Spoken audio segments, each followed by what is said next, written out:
중고등부 예배를 하나님께 드리시겠습니다. 전능하사 천지를 만드신 하나님 아버지를 내가 믿사오며 그 외아들 우리 주 예수 그리스도를 믿사오니 이는 성령으로 잉태하사 동정녀 마리아에게 낳으시고 본디오 빌라도에게 고난을 받으사 십자가에 못 박혀 죽으시고 장사한 지 사흘 만에 죽은 자 가운데서 다시 살아나시며 하늘에 오르사 전능하신 하나님 우편에 앉아 계시다가 저리로서 산자와 죽은 자를 심판하러 오시리라. 성령을 믿사오며 거룩한 공예와 성도가 서로 교통하는 것과 죄를 사하여 주시는 것과 몸이 다시 사는 것과 영원히 사는 것을 믿사옵나이다. 아멘. 오늘 우리 하나님께 찬양 드리실 건데요. 이 가사를 생각하면서 하나님께 오늘 예배를 올려드릴 수 있었으면 좋겠습니다.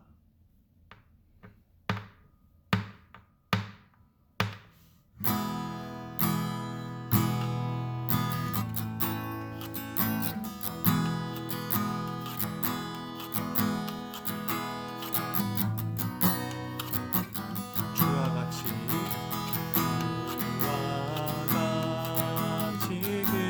그가는 것 즐거운 일 아닌가. 우리 주님 걸어가신 발자취를 밟겠네. 한 걸음 한 걸음 한 걸음 주 예수와 함께 날마다 날마다 누리는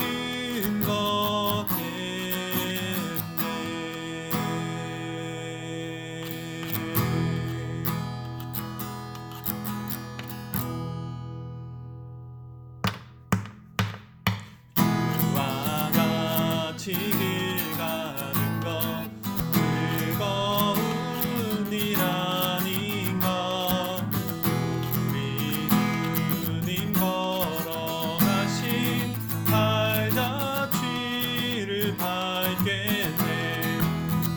주와 같이 길 가는 것 즐거운 일 아닌가.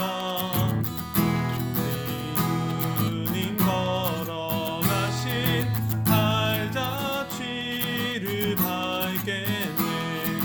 한 걸음 한 걸음 주 예수와 함께 날마다 날마다 누리는 걷겠네. 어린아이 같은 우리 미련하고 약하나 주의 손에 이끌리어 생명길로 가겠네. 한 걸음 한 걸음 주 예수와 함께 날마다 날마다 누리는 걷겠네. 꽃이 피는 들판이나 험한 골짜기라도 주가 인도하는 대로 주와 같이 가겠네. 한 걸음 한 걸음 주 예수와 함께 날마다 날마다 누리는 걷겠네. 한 걸음 한 걸음 주 예수와 함께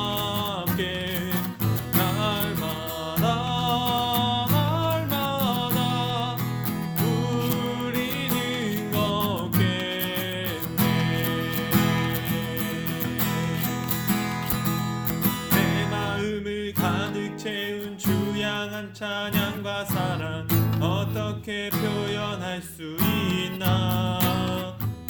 수많은 찬양들로 그만 표현할 길 없어 다시 고백합니다.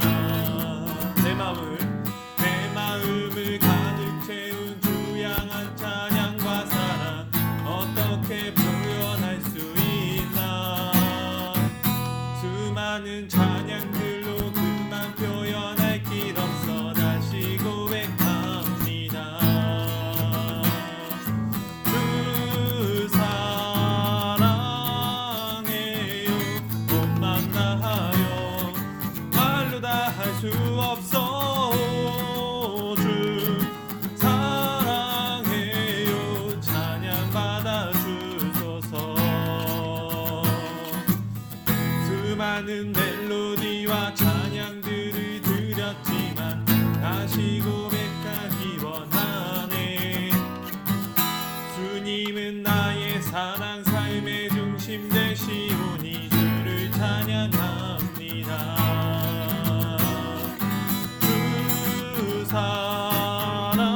사랑해요 온맘 다하여 말로 다 할 수 없어. 주 사랑해요 찬양 받아주소서. 주 사랑해요 온맘 다하여 말로 다 할 수 없어. 주 사랑해요 찬양 받아주소서. 주님 사랑 다시 고백하는 새날 주신 감사해요. 주님 사랑 다시 고백하는 새날 주신 감사해요. 주님 사랑 다시 고백하는 찬양 주신 감사해요. 주님 사랑 다시 고백하는 찬양 주신 감사해요. 주 사랑해요 온맘 다하여 말로 다 할 수 없어. 주 사랑해요 찬양 받아주소서. 주 사랑해요 온맘 다하여 말로 다 할 수 없어. 주 사랑해요 찬양 받아주소서. 찬양 받아주소서. 찬양 받아주소서.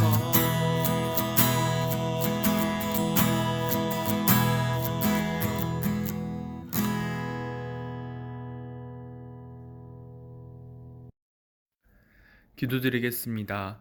하나님 아버지 감사드립니다. 오늘 우리 중고등부 학생들이 영상 예배를 통하여서 하나님께 예배를 드릴 수 있게 해주신 것을 감사드립니다. 하나님 아버지, 우리 예담교회 중고등부 학생들이 하나님께서 원하시는 길로 나아갈 수 있도록 붙들어 주시고 인도하여 주시옵소서. 하나님 아버지, 우리 학생들이 복 있는 사람이 되기를 원합니다. 하나님 아버지께서 말씀하시는 그 복된 길을 걸어가며 하나님과 동행하는 그러한 삶을 살 수 있기를 소망합니다. 하나님 아버지께서 함께하여 주셔서 그 모든 삶을 사는 일에 우리 예담교회 중고등부가 쓰임받을 수 있도록 함께하여 주시옵소서. 하나님 아버지, 우리 학생들이 학업을 진행하는 데 있어서 부족함이 없도록 모든 것들을 지원하여 주시옵소서. 사야 될 것이 있다면 하나님께서 지원해 주시고 필요한 것이 있다면 하나님께서 주시옵소서. 지혜가 필요하다면 하나님께서 지혜를 내려주셔서 모든 어려움들을 능히 이겨낼 수 있도록 함께하여 주시옵소서. 하나님 아버지, 이 겨울철 코로나 및 여러 질병들로 인하여서 고통받을 수도 있는 환경 가운데 있습니다.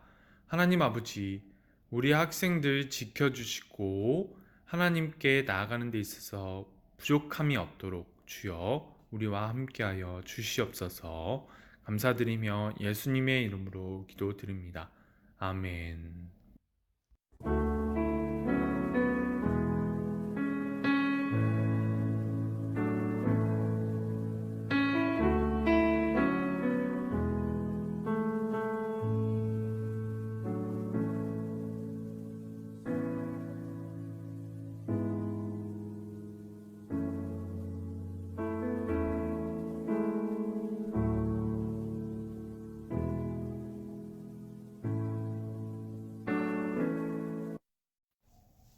오늘 하나님께서 주신 말씀은 열왕기상 14장 1절에서 18절까지의 말씀입니다. 오늘 하나님께서 주신 말씀은 열왕기상 14장 1절에서 18절까지의 말씀입니다. 원래는 이 본문을 다 읽어야 되겠지만 전도사님이 일부만 읽도록 하겠습니다. 14장 1절부터 2절 그리고 8절부터 13절까지의 말씀을 읽도록 하겠습니다. 찾으신 줄 알고 봉독해 드리겠습니다. 그때에 여로보암의 아들 아비야가 병든지라 여로보암이 자기 아내에게 이르되 청하건대 일어나 변장하여 사람들이 그대가 여로보암의 아내임을 알지 못하게 하고 실로로 가라. 거기 선지자 아히야가 있나니 그는 이전에 내가 이 백성의 왕이 될 것을 내게 말한 사람이니라. 8절부터 13절 읽도록 하겠습니다. 나라를 다윗의 집에서 찢어내어 내게 주었거늘 너는 내 종 다윗이 내 명령을 지켜 전심으로 나를 따르며 나 보기에 정직한 일만 행하였음과 같지 아니하고 내 이전 사람들보다도 더 악을 행하고 가서 너를 위하여 다른 신을 만들며 우상을 부어 만들어 나를 노엽게 하고 나를 내 등 뒤에 버렸도다. 그러므로 내가 여로보암의 집에 재앙을 내려 여로보암에게 속한 산에는 이스라엘 가운데 매인자나 노인자나 다 끊어버리되 거름더미를 쓸어버림같이 여로보암의 집을 맑게 쓸어버릴지라. 여로보암에게 속한 자가 성읍에서 죽은즉 개가 먹고 들에서 죽은즉 공중의 새가 먹으리니 이는 여호와께서 말씀하셨음이니라 하시나니 너는 일어나 내 집으로 가라. 내 발이 성읍에 들어갈 때에 그 아이가 죽을지라. 온 이스라엘이 그를 위하여 슬퍼하며 장사하려니와 여로보암에게 속한 자는 오직 이 아이만 묘실에 들어가리니 이는 여로보암의 집 가운데에서 그가 이스라엘의 하나님 여호와를 향하여 선한 뜻을 품었음이니라. 아멘. 안녕하세요. 예담교회 중고등부 여러분. 오늘 말씀을 들으러 오신 여러분을 환영합니다. 여러분, 오늘 말씀은 하나님께서 하나님의 두 이름을 우리에게 보여주시는 모습을 볼 건데요. 하나님께서 하나님의 두 이름의 뜻, 정의의 하나님과 자비의 하나님을 동시에 우리에게 보여주시는 모습을 보도록 하겠습니다. 여러분, 이스라엘 나라가 사울, 다윗, 솔로몬 여기까지는 통일된 왕국으로 하나의 왕국으로 나아갔었는데요. 솔로몬의 아들 르호보암 시절에는 두 개의 나라로 쪼개진 사실을 알고 계시나요? 솔로몬 시절까지는 하나의 나라였던 이스라엘이 솔로몬의 압제로 인하여 그의 아들 르호보암 시대에 두 개로 나눠지게 되고요. 북쪽의 나라인 북이스라엘은 오늘 등장하는 여로보암이라는 사람이 왕이 되고요. 남쪽의 나라인 남유다는 솔로몬의 아들 르호보암이 여전히 왕의 자리를 지키는 그러한 모습을 우리가 볼 수 있을 것입니다. 여러분, 오늘은 북이스라엘의 왕이 된 여로보암과 그의 집안에 대해서 더 자세히 알아가 보도록 할게요. 여러분, 하나님께서 나라를 두 개로 쪼개셔서 북쪽 땅을 여로보암에게 주신 것은 하나님의 뜻을 이루고 싶으셔서였습니다.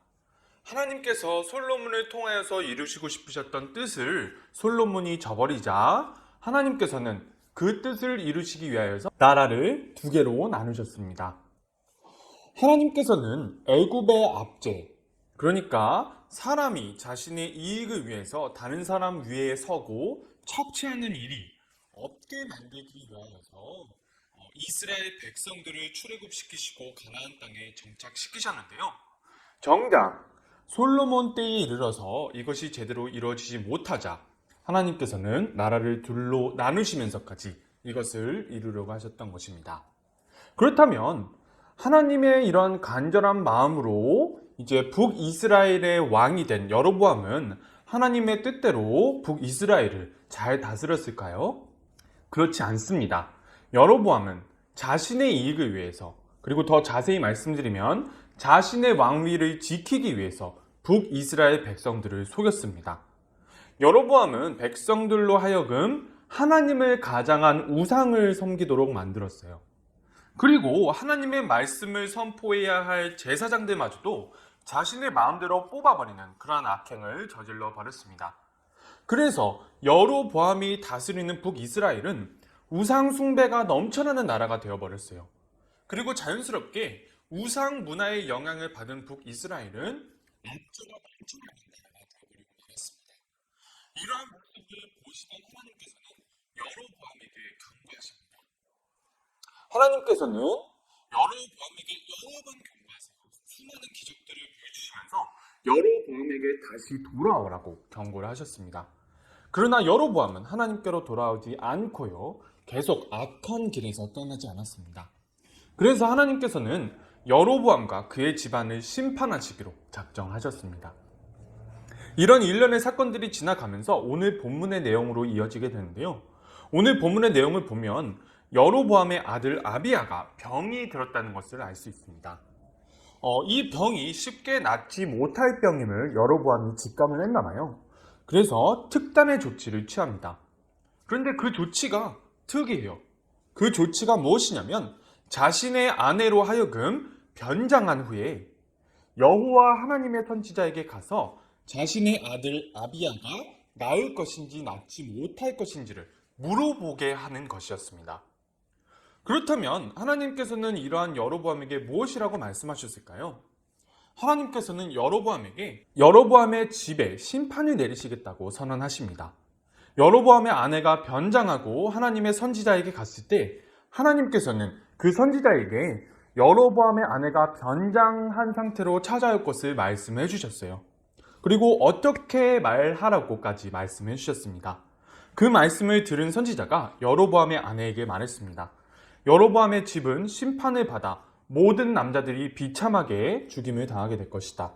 그러나 병들어 있는 아비야, 이 아비야 단 한 사람만은 무덤에 들어갈 수 있게 될 것이다. 이렇게 말을 했습니다. 그리고 아비야가 그래도 여로보암의 집 내에서 그래도 평안하게 무덤에 들어갈 수 있는 이유는 그가 하나님 여호와의 선한 뜻을 찾았기 때문이라고 말을 전해줍니다.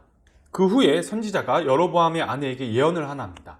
그 예언이 무엇이냐면요, 여로보암의 아내가 집으로 돌아가서 문턱을 밟는 순간 여로보암의 아들 아비야가 숨을 거두게 될 것이라는 예언이었습니다. 그리고 여로보암의 아내가 집에 들어가서 문턱을 밟는 그 순간 아비야는 숨을 거두게 되었습니다. 그렇다면 여러분, 오늘 말씀을 통해서 하나님께서 우리에게 말씀하시고자 하시는 것은 무엇일까요? 여러분, 전도사님이 저번 주 말씀에서 하나님의 두 이름의 뜻에 대해서 말씀을 드렸었습니다. 첫 번째는 엘로힘이라고 이제 히브리어로 불려지는 하나님, 그리고 하나님이라고 번역되어지는 그 하나님이고요. 그 다음에 여호와라고 불려지고 또 우리도 여호와라고 있는 그 이름을 여러분들께 말씀을 드렸습니다. 첫 번째, 엘로힘이라고 불리는 하나님은 정의로우시고 공의로우신 하나님을 말씀하신다고 전도사님이 말씀을 드렸고요. 그 다음에 여호와라는 이름은 자비와 긍휼의 하나님이라고 여러분들께 말씀을 드렸습니다. 이 두 가지 모습을 동시에 오늘 보여주시는 모습을 우리가 볼 수 있는 것입니다. 그러면 먼저 정의로우신 하나님의 측면에서 이 사건을 보도록 하겠습니다. 여러분, 우리가 먼저 생각해 보았으면 좋겠는 게요, 지금 여로보암이 하고 있는 것이 무엇인지를 우리가 먼저 살펴보았으면 좋겠습니다. 여러분, 여로보암은 하나님을 버리고 우상들을 북이스라엘 땅에 가득하게 했던 왕입니다. 우상들을 섬기게 했던 왕들이에요. 그런데 지금 여로보암이 자신이 만든 우상들에게 가서 묻는 것이 아니라 하나님의 선지자에게 묻고 있습니다. 여러분, 만약 여로보암이 자신이 세운 우상들이 진짜 신들이라고 생각을 했다면 하나님의 선지자에게 가서 자신의 아들의 병에 대해서 물어보게 했을까요? 그렇지 않습니다. 여로보암 자신도 자신이 세운 우상들이 신이 아니라고 생각했던 것입니다. 그렇기 때문에 우상들을, 자신들이 직접 세운 우상들과 자신들이 직접 세운 제사장에게 물어본 것이 아니라 하나님의 선지자에게 가서 물어본 것입니다.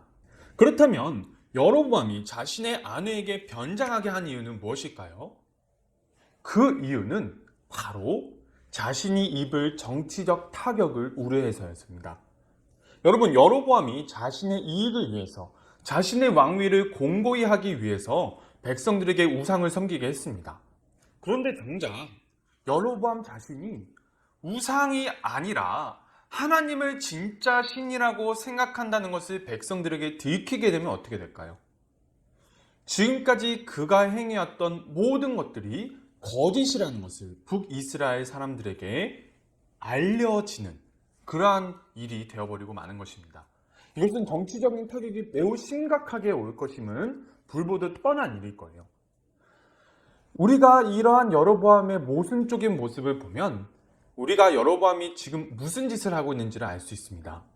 지금 여로보암은 자신의 이익을 위해서 백성을 기만하고 속이고 있습니다.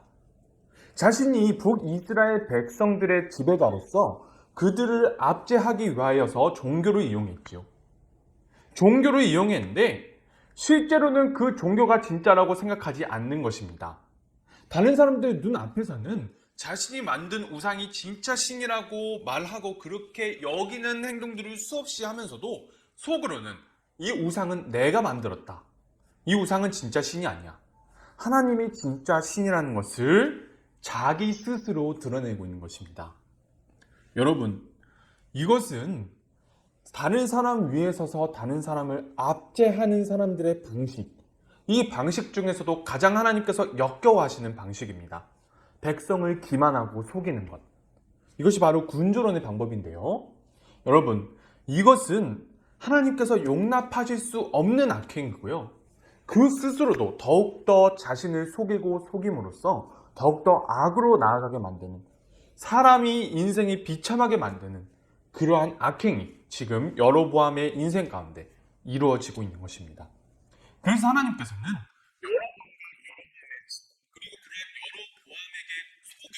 북이스라엘 백성들에게 마저도 심판을 선언하고 계시는 것입니다. 여러분, 지금까지 정의로우신 하나님의 측면에 대해서 봤는데요. 그러면 도대체 자비로우신 하나님, 여호와의 모습은 도대체 어디에 나타나 있을까요? 하나님을 잘 믿었던 아비야는 병들어 죽어가고 있습니다. 그리고 여로보암의 집안은 심판을 선고받았어요. 정의로우신 하나님, 심판하신 하나님의 모습만 드러난 것이 아닌가, 이런 생각이 들 수도 있습니다. 과연 하나님의 자비와 긍휼이 어디에서 나타나 있을까요? 여러분, 우리가 중요하게 생각할 것은 바로 하나님께서 심판을 예고하신 후에 곧바로 심판을 하셨는지 아니면 하지 않으셨는지의 여부입니다. 여러분, 하나님께서 이 심판을 예고하신 후에 곧바로 여로보암과 그의 집안을 심판하셨나요? 그렇지 않습니다. 하나님께서는 기다리십니다. 여로보암의 아들을 데려가시면서까지 경고를 하셨는데 곧바로 심판하지는 않으십니다. 이것이 무엇을 의미할까요? 하나님께서는 최후의 경고이자 최후의 부탁을 하고 계신 것입니다. 여러분, 여로보암은 아비야를 정말 사랑했던 것 같아요. 그래서 온 북이스라엘 땅에 우상을 가득하게 할 정도로 자신의 자리를 지키려고 했던 사람이 그러한 모든 것을 잃을 수도 있음에도 불구하고 아비야가 나을 수 있는지 하나님께 물어봅니다. 그런데 하나님께서는 그 아비야를 데려가시면서 여로보암에게 경고하세요. 그러나 이 경고는 경고임과 동시에 부탁인 것입니다. 지금 하나님께서는 여로보암에게 이렇게 말씀하시고 싶은 것이 아닌가, 전도사님이 이런 생각이 들어요. 여로보암, 너가 너의 모든 것을 잃을 위험을 감수하고서라도 너희 아들을 살리고 싶니? 나도 그렇단다. 너가 행한 모든 일 때문에 지금 너와 너의 지방과 북이스라엘 민족들이 심판을 받게 될 것이다.